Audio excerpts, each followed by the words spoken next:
Recently, I was discussing the American Lutheran Theological Seminary when someone asked, "What virtues would you associate with pastoral ministry?" Now that's a very interesting question. Did you hear it? The question was specifically about what virtues we are instilling into pastoral candidates at ALTS.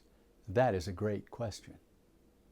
Just off the top of my head, I said something like this. I think that I would say that for students in preparation for holy ministry, ALTS emphasizes listening and loving.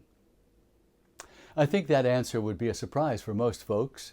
They may think that a seminary prepares students to be able to teach and preach, to visit and to administrate. Of course, they would be right. We must provide both academic teaching and practical training. The academic material must be covered carefully and comprehensively.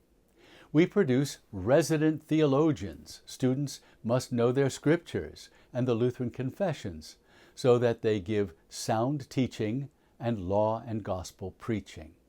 Also, ALTS must provide future pastors with practical experience.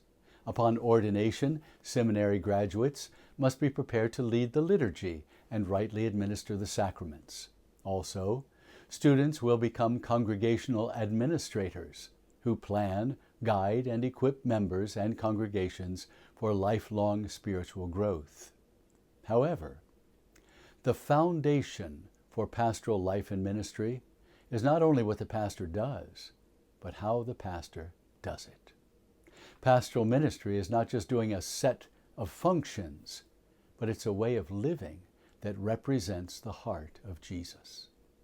Of course, no human will ever do this fully or perfectly, but those who have been called to the holy office of pastoral ministry are called by God and His Church to genuinely listen and love as a representative of Christ. As the spiritual shepherd and father of a congregation, the pastor must know his people as well as he knows his scriptures. He must care for each person as much as he cares for sound doctrine.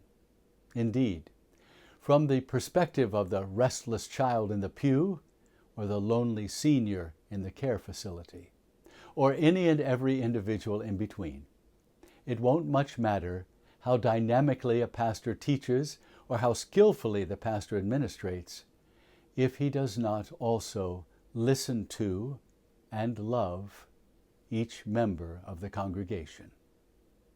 What good is it if he can answer every theological contradiction and conundrum correctly, but he misses the aching hole in the heart of any of God's precious children? So, how would I answer the question, what virtues would you associate with pastoral ministry? I guess the pastor should be more ready to listen than to tell others what he thinks. He should be more ready to love them than to make sure that he gets loved. A pastor represents Jesus. The Lord has called him and works through him. He serves God's people with God's word, with the sacraments, and with the love of Christ that endures forever. So, the pastor must be person-centered because the pastor is Christ-centered. Each professor of American Lutheran Theological Seminary listens to his students and loves each one genuinely. In this way, the professor shows how he has been heard and held by Jesus. And by God's great grace, his students also will listen to others and love others, just as Jesus has heard and held them too. Do you see? To listen and to love.